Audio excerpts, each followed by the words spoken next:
My brother's girlfriend was flying in from her year abroad, and I'd told Leo to bring her by for dinner. A proper introduction. I was curled up on the sofa, lost in some mindless reality show, when the front door opened. Her eyes swept the room, skipping over Leo and his friends, and locked onto me. She walked forward with a deliberate intensity. "You must be Ava," she said, her voice syrupy, but with a sharp edge that didn't reach her eyes. "The girl Leo grew up with. So close, you practically share the same skin." Her smile was slow and calculated, her gaze studying me like she had a checklist. "I just wanted to thank you for taking care of him. For, getting him ready for my return. We're doing so well now." A few of Leo's friends exchanged smirks, suppressing quiet laughter. What did she think I was? A babysitter? A temporary stand-in? She made it sound like my years raising my brother were some sort of service she had finally claimed victory over. Our parents had died when we were young. I had built a company from scratch to support him, his education, his clothes, even the roof over our heads, which happened to be mine. I held her gaze in silence, letting her forced charm clash with the weight of my quiet confidence. Then came her final jab. "Now that I'm back," she said, her smile widening slightly, "don't you think it's time you found your own place? To give us space and avoid awkwardness." I laughed, sharp and incredulous. Move out of my own house? The nerve was almost impressive. Before I could respond, she spun around, slipping effortlessly into the role of the perfect hostess in a home that wasn't hers. "Dinner, everyone." Her name was Isabel. She practically clung to Leo as her voice lifted into a sweet, girlish pitch. "Leo, is that the spicy garlic shrimp? My favorite." "Whoa, Izzy, tone it down a bit," one of his friends teased, prompting a chorus of playful catcalls. Leo's grin stretched from ear to ear, lovesick and silly. Despite her veiled hostility, I let it slide. Some women saw every other female as a threat. It was exhausting, but it wasn't my problem. At dinner, Isabel practically draped herself over Leo, her laughter a constant, tinkling performance. My plan was simple: survive the meal and retreat to my room to finish my show. But Isabel wasn't done. Her voice cut through the chatter, sharp and deliberate. "Ava," she said, scanning the table before landing on me with a look of pointed interest, "you're so beautiful. Do you have a boyfriend?" "No," I replied curtly. "The truth. We'd broken up 5 days ago." Her reaction was subtle but unmistakable, a flicker of triumph. She let out a soft, dramatic laugh. "Really? No way. I'd have pegged you as a total player. Shocked you'd ever have a down moment." She gestured toward a man at her side. "Mike here is single too. Maybe you two should swap numbers." Mike, slightly overweight with glasses that didn't quite fit and unruly, oily hair, blushed and stammered. If she's... I'd be honored." I cut him off. "I'm not looking to date right now." "Oh, you have to," Isabel insisted, her faux concern dripping from every word. "Leo's 30, so you can't be that far behind. You need someone to keep you company. You don't want to end up alone." When I stayed silent, she turned back to Leo. "Or maybe there's already someone special. You two grew up together. You must know all her secrets." "Spill." Leo shifted uncomfortably and placed a peeled shrimp on her plate. "Izzy, stop. She just got out of a relationship. She needs some space." Her entire demeanor changed in an instant. The smile vanished. Leaning close to him, her voice dropped to a low, pouting whisper. "She just got out of a relationship and you know all the details? How convenient." The air practically buzzed with jealousy. My brother looked confused, but Isabel had already turned her attention back to the table, her tone now teasing. "Well, you know how it goes. Men are like clothes. If one doesn't fit, you find another. A stunning woman like you must have guys lining up constantly, right?" She'd sked with exaggerated drama. "At my college, there was this girl, Bianca. She went through 40 guys in 4 years. Beautiful women just love to play the field." She paused, eyeing me with a mix of pity and condescension. "But you seem more wholesome. Surely you've never even been with a man, have you?" She covered her mouth delicately, pretending to gasp. Who am I kidding? At our age, does anyone still remain a virgin? Not that it matters. We're all adults now. I stayed quiet, mid-bite, letting her words hang. Her voice dropped, conspiratorial. "I gave Leo my first time. And you, Ava? Who did you give yours to? Or, what's the proper term?" I met her gaze with an expression of innocent confusion, slowly chewing my shrimp. "Sorry, virginity?" I don't think I'm familiar with that. A few of the men at the table stifled snickers, their eyes taking on a new, unpleasant gleam. Isabel's face flushed slightly. I caught her muttering under her breath, God, what a fake. So this was my brother's new girlfriend. And for some reason, I was her target. After dinner, Leo suggested we go to a karaoke bar. I had zero interest, but Isabel seized my arm with a surprisingly firm grip. Come on, Ava. How else am I supposed to find you a new man? Reluctantly, I sighed and gave in. I just broke up with my ex a few days ago. I really don't feel like it. Pure joy flickered across her face, quickly masked with a faux apology. Oh, Ava, I'm so sorry. I didn't mean to remind you of something painful. Then, like a bright idea struck her, she added, Do you want to fix things with him? Give Leo his number. We can all help. Before I could protest, she snatched my phone and handed it over. In seconds, Leo had found Mark's contact and hit call. To my shock, he agreed to come. And that's how I ended up outside a dim karaoke bar, watching my ex approach. He wore a simple black shirt, tall and lean, every inch the familiar pain he had always been. So this is Mark, Isabel cooed, expertly positioning herself between us. Her smile radiated sweetness. Ava's missed you so much. We're so glad you came. She looped her arm through his, guiding him as if presenting a prize. Mark didn't resist. You know, Leo, Isabel said casually, though it was anything but casual. You and Mark kind of look alike. Inside the karaoke room, she handed him a drink, her voice laced with feigned curiosity. A great guy like you must get a lot of attention. Didn't I see you at that popular French restaurant downtown? The woman with you, wow. Stunning. Ava, were you aware of her? She nudged me playfully, eyes glinting conspiratorially. My blood ran cold. I had no idea about Mark being there with anyone else. Mark stayed silent. Isabel shrugged with a light laugh and turned to me. Anyway, a gorgeous, outgoing woman like you probably has tons of male friends. You're never lonely, right? Her words sounded harmless, but Mark's grip on his glass tightened. She chose a song, a heart-wrenching ballad about lost love, and sang it with exaggerated passion, her eyes locked on Leo. When the final note faded, she sighed dramatically, just loud enough for the room to hear. You know, the hardest part in a relationship is misunderstandings. One person sees it as innocent friendship, the other suffers in silence from insecurity. She let the words linger. Honesty and boundaries, so important. Her gaze found mine. We're both women, you know what I mean, Ava? I couldn't stay quiet. What exactly are you implying, Isabel? Nothing, she said, blinking innocently. Just thinking aloud. Don't mind me, Mark. A woman like Ava, it's normal that guys would offer rides or flirt. Sometimes it may look worse than it is. She smiled sweetly at him. You two should really get back together. She emphasized offer rides, planting her insinuation deliberately. I froze. The fight that ended things between Mark and me stemmed from a misunderstanding. My boss, Grant, had a crush on me, but I'd never encouraged him. Some client dinners required me to accompany him, and Mark had refused to believe the truth. I had only told Leo the details, and now Isabel had twisted them. Mark shot up, voice low and sharp. Ava. Outside. Now. In the narrow hallway, his eyes blazed. Was she telling the truth? We've been broken up less than a week, and another guy is driving you around? Grant. No. Grant has feelings for me, but I turned him down. Nothing happened, I said, bluntly. Enough. He jerked his arm away when I reached for him. Are you still lying to me? I thought you were different, he said, voice heavy with pain. I never imagined you'd be so. At that moment, Isabel appeared at the end of the hall, her face twisted into faux concern. Everything okay?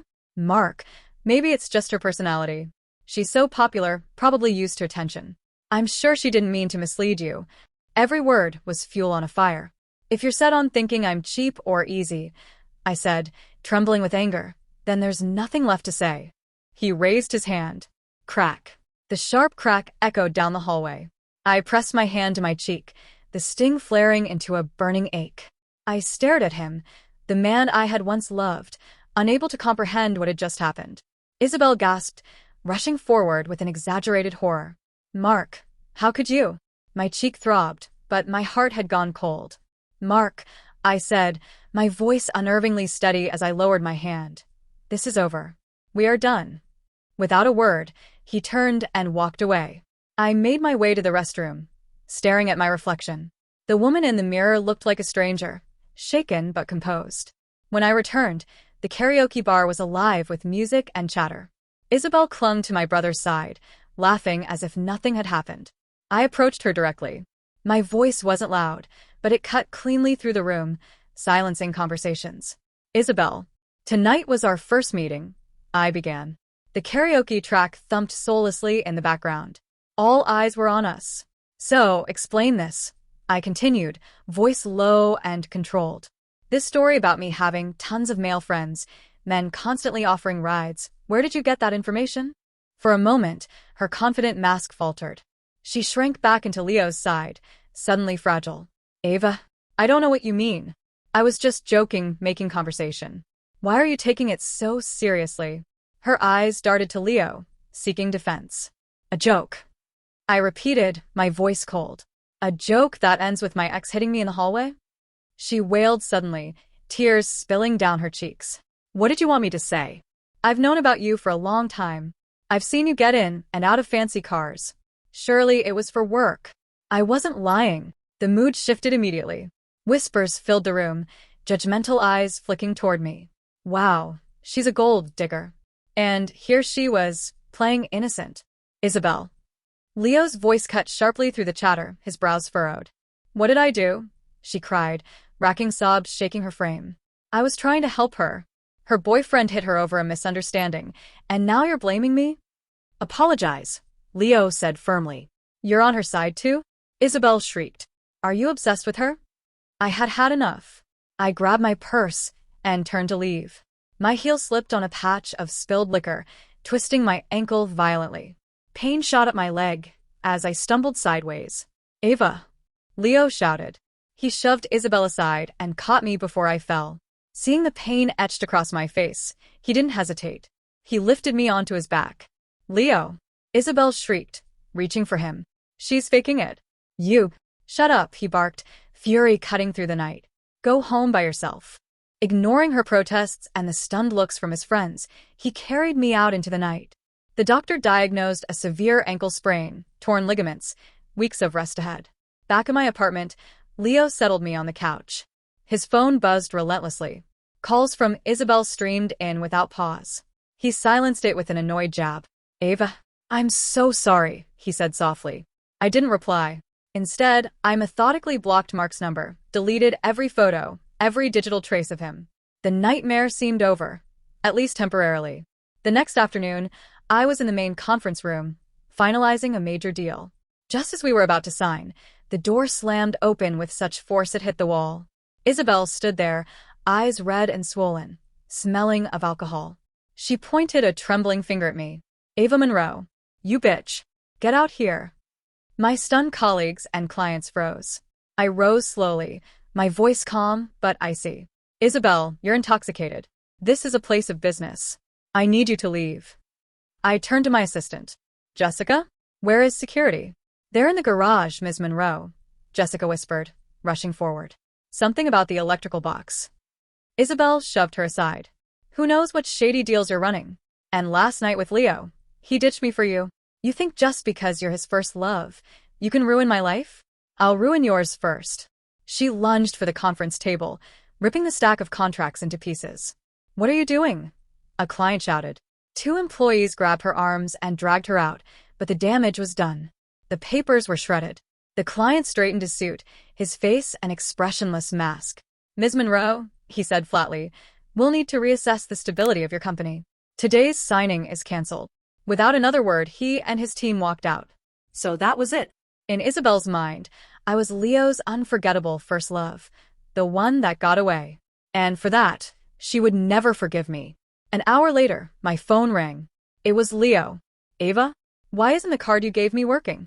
His voice carried a hint of panic. I was trying to buy Isabel something and it got declined. She's throwing a fit. She still had the nerve to use my credit card? A cold laugh escaped me. Your girlfriend seems to think I'm the great lost love of your life. Why don't you explain to her right now exactly what our relationship is? A stunned silence followed. Then I heard Leo talking, his voice muffled. Izzy, Ava is my sister. What did you say to her? Her shriek was audible even through the phone. Your sister? That doesn't make sense. Your last name is Miller. Hers is Monroe. Leo's voice strained as he explained. Our sister took our mom's last name, I took our dad's. What? Why didn't you tell me that before? Isabel screeched. You never asked, he replied, a note of helplessness in his tone. He returned to the line with me. Forget that for a second. What did you do to my sister? She sounds furious. I don't remember. Isabel stammered, the most pitiful excuse I'd ever heard. I ended the call. Slumping in my office chair, I sent frantic apology texts to the client. No reply came. Just as despair threatened to overwhelm me, my phone buzzed again. It was Grant. The deal is canceled? His voice was calm, measured. I explained the events. He hummed thoughtfully. Don't worry, he said firmly. I'll handle it personally. A small warmth spread through me. Okay. After hanging up, I drove home. Leo's car was in the driveway, unsurprisingly, but he had brought her with him. She trailed behind him in the kitchen, meek as a puppy. Ava, you're home, Leo chirped, forced cheer plastered across his face. I made all your favorites. Wash up and we can eat. My eyes flicked to Isabel, fidgeting nervously. I'm not hungry, I said flatly. I already ate. I moved toward my bedroom, but a soft sob stopped me. Isabel was crying, as if I had wronged her. Ava, I'm so sorry. I was wrong, she whimpered, burying her face in Leo's chest. I shot him a glare. Who gave you permission to bring a stranger into my home? I gestured toward the door. Both of you. Leave. Now. Her crying escalated. I was drunk. I said crazy things. Why can't you just let it go? Or, do you just not like me? Are you trying to break us up? I was done. Get out of my house. But Leo stepped in front of her, shielding her. Ava? Why are you so aggressive with my girlfriend? She already explained everything to me. I stared at him, stunned. She was jealous, he continued, looking bafflingly serious. She thought I was in love with you before. That's how much she cares about me. You got your feelings hurt, I get it. That's why I made you dinner, to apologize. Why are you being petty? My fists clenched, the urge to hit him rising. Seeing him defend her restored Isabel's confidence. Leo, your sister clearly doesn't want me here. Let's just leave. Maybe we should stay away for good. A threat? She was threatening me. She grabbed his arm and started pulling him toward the door. My brother hesitated, glancing at me as if expecting me to beg him to stay. When I didn't, his face fell. He removed his apron and began putting on his shoes. Before you leave, I said, my voice ice cold. Take all this food with you. I won't eat a single bite. I pointed to the kitchen. And clean up your mess. Leave your key on the counter. Leo froze. Don't you think you're going too far? Too far. I scoffed. Why don't you ask your precious girlfriend what she got up to today? Isabel paled beside him, clutching at her shirt. I didn't do anything, she stammered frantically. I was just drunk and said a few things. Leo, let's just pack the food and leave. We shouldn't make your sister any angrier. She practically dragged him out of my apartment, balancing a container of his apology dinner like a shield. Dealing with my brother's girlfriend required patience, and sure enough, 5 days later, my phone rang. Leo's voice was weak, laced with exhaustion. Abe, I'm out of money. With our parents gone, I had raised him from childhood. Frail as a boy, he'd never been pushed to work while I built my career, and I had, in effect, raised him like royalty. So, now you remember you have a sister? I snapped. Wasn't it you who stormed out? Go earn your own money, if you're so proud. His tone softened immediately. Ava, I know I was wrong. Isabel's birthday is coming, and I wanted to get her a gift, but I'm broke. My heart sank. He was begging me to fund a present for her? I sighed and hung up. The text started almost instantly. Ava, please, I'm sorry. Mom told you to always take care of me, remember? Crying emojis followed in a relentless stream. For a moment, my resolve wavered. He was still my little brother. Just as I was about to give in, a new message arrived, a voice note. I pressed play. This is Isabel. Since you kicked us out, don't bother contacting us again. I slowly typed a single question mark and hit send. A red exclamation mark appeared. This user has blocked you. Fine. Just fine. The brother I had raised, the one I had devoted my life to, had completely cut me off for her. Ava? Ava. A low voice interrupted my thoughts. Grant was in the doorway, holding a cup of coffee. You look terrible, he said, handing me the cup and a tissue. It's my brother's girlfriend, I muttered. A real headache. I looked up at him. Grant, I'm sorry about the other day. He waved it off. I met with a client this morning. The misunderstanding has been cleared up. The partnership is back on track. I also sent a company-wide memo to stop the gossip. Take a few days off. Rest. I quickly looked down at my coffee. No, that won't be necessary. He was silent for a moment. So, you broke up with your boyfriend? Yes, I admitted. In that case, he said, his voice dropping slightly, would it be all right if I pursued you now? Don't answer immediately. I'm afraid you'll say no. Before I could respond, my mind replayed the memory of Mark's hand swinging toward my face. The phantom sting returned to my cheek. Grant was already gone, leaving his question lingering in the quiet office. Objectively, he was everything Mark wasn't. Handsome, from a solid family, mature, competent, and unshakably reliable. His presence radiated calm and stability, the kind that made even the worst days feel manageable. That evening, on my drive home from work, I stopped at a red light and spotted him. Mark. He stood on the corner, pressed against him a stylish younger woman, their hands entwined. Before I could process it, she tipped onto her toes, laughed, and kissed him squarely on the lips. Our relationship had ended the moment he struck me. But debts had to be repaid.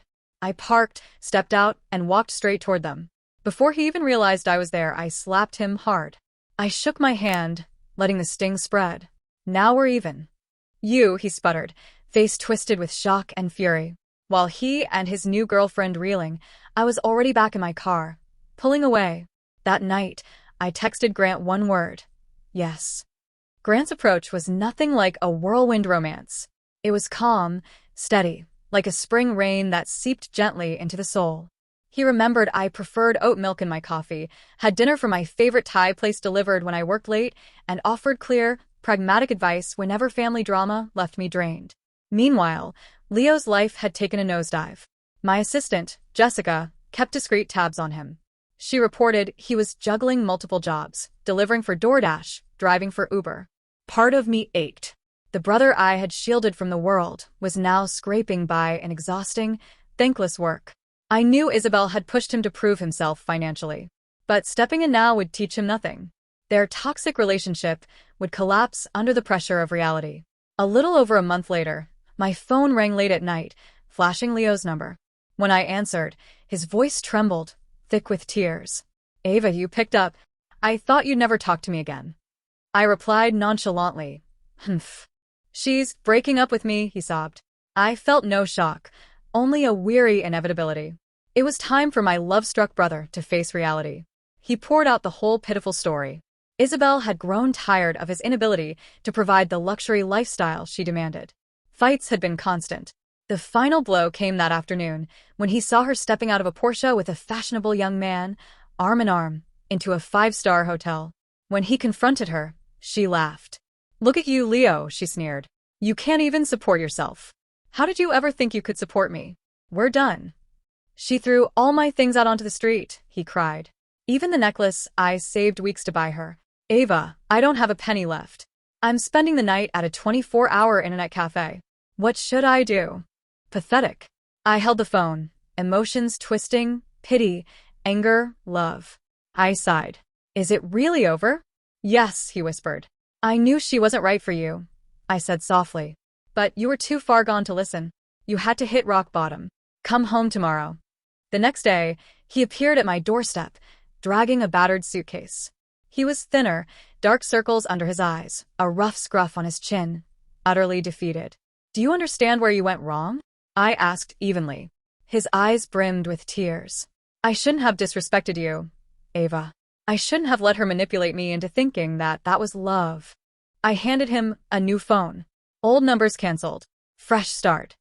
He nodded, tears spilling freely. You're hopeless, I said, patting him on the shoulder. Despite everything, I adored my brother.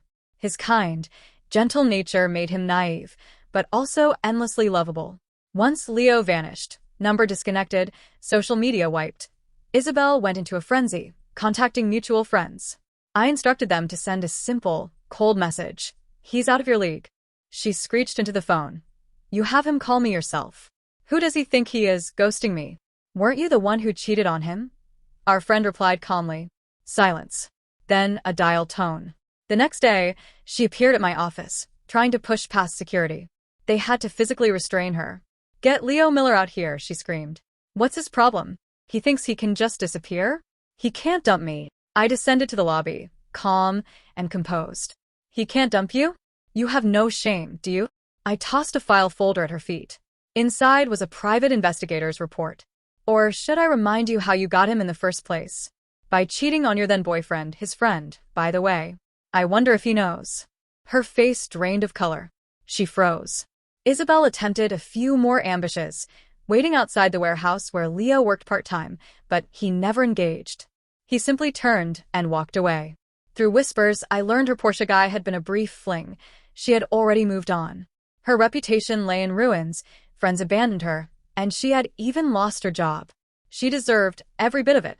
To my relief, Leo seemed to have truly grown from everything he'd been through. With some gentle guidance from Grant and me, he met Sophie, a warm-hearted graphic designer with a steady, thoughtful nature. With a few phone calls, I helped him land a stable job that allowed him to stand on his own feet without crushing his confidence. Life was finally beginning to feel calm again, until Isabel came back. She barged into Leo's office one afternoon, waving a pregnancy test like a flag and shouting for everyone to hear. Leo Miller, I'm pregnant with your baby. You can't just abandon me. Leo froze, completely blindsided. When he called me, his voice was shaking. 15 minutes later, I was at the office. You're claiming the baby is my brother's? I asked evenly, locking eyes with her. Of course it's his, she snapped, her gaze darting nervously. It was from before we broke up. I smiled coolly. Perfect. Then let's head straight to the hospital for a test. If the child really is a Miller, our family will take full responsibility. Her face paled instantly. She tried to backpedal, but I was already 2 steps ahead. I'd arranged for a trusted doctor to run a proper exam. The results came back fast. She wasn't pregnant.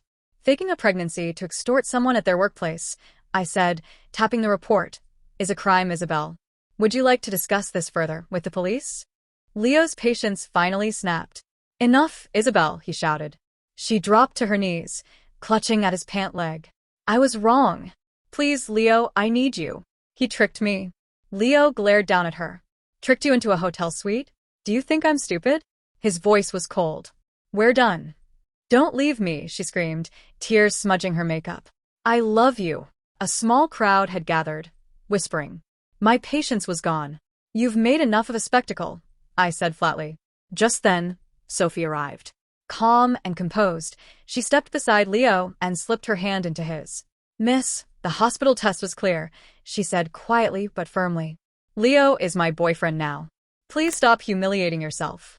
Isabel's eyes widened. You already have someone new? Leo wrapped an arm around Sophie. Why should I explain anything to you? You can't be with him.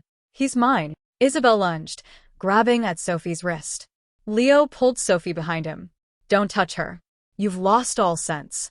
Sophie met Isabel's wild gaze with calm authority. Listen carefully. Leo's life no longer has anything to do with you.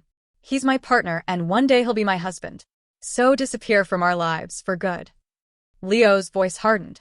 If you show up again, we'll get a restraining order. With dozens of onlookers watching, Isabel finally stumbled to her feet and fled, her humiliation complete. After that day, she truly disappeared. We later heard she'd left the city, and no one knew where she went. 2 years later, Leo and Sophie had a beautiful wedding. By then, Grant and I were married too. Our professional and personal lives blended seamlessly, and together we expanded our company overseas. Within 5 years, its value had skyrocketed, securing our place among the industry's elite. On my 35th birthday, the company went public. My net worth crossed into the billions. Months later, at a charity gala, I attended with Grant on my arm. Amid the glittering crowd of executives and philanthropists, I caught sight of a familiar face. Mark. He stood alone, clutching a drink, watching me with an unreadable expression. When our eyes met, he looked startled, turned away, and left quickly. As I watched him go, I thought of that insecure, angry man who once struck me in a moment of weakness. We lived in entirely different worlds now. I had risen far above the life he had imagined for me. That night, standing before the wide windows of our penthouse, I looked out at the glittering skyline. Grant came up behind me and draped a soft cashmere shawl around my shoulders. In that quiet, golden moment, I felt a deep peace. I was loved, accomplished, and whole. My scars hadn't vanished. They had simply become part of the foundation of everything I'd built. And above all else, I had found the love that would last a lifetime.